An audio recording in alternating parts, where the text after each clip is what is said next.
साहेब यांनी मध्यंतरी एक विधान केलं की कृषी मंत्री पद हे गावची पाटील की ओसाड पडल्यासारखंच आहे.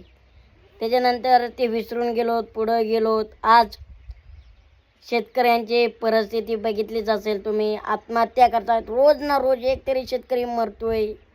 आज कर्जमाफीसाठी रस्त्यावर उतरलेत, आंदोलनं चालू आहेत. आणि आपले मात्र कृषी मंत्री, ज्यांना शेतकरी देव म्हणत असतो, असे कृषी मंत्री हे काय करतायत?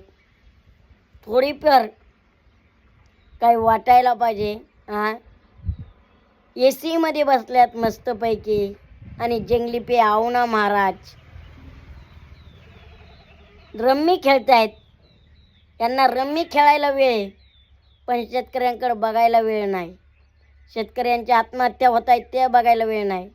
अहो, तुम्हाला पद कशासाठी दिलं आहे त्याचा तरी थोडा विचार करा. कमीत कमी तुमचं पद दुसऱ्याकडे जाईल तेव्हा शेतकऱ्याच्या डोळ्यात अश्रू नाही कृषी मंत्री देण्यात राहील असं तरी वागा जरा.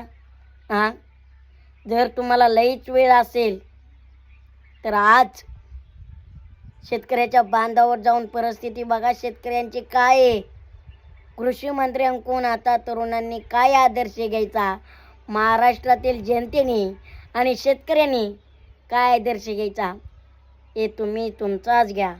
आम्ही मात्र जंगली पे आओ ना महाराज खेळा खेळा रम्मी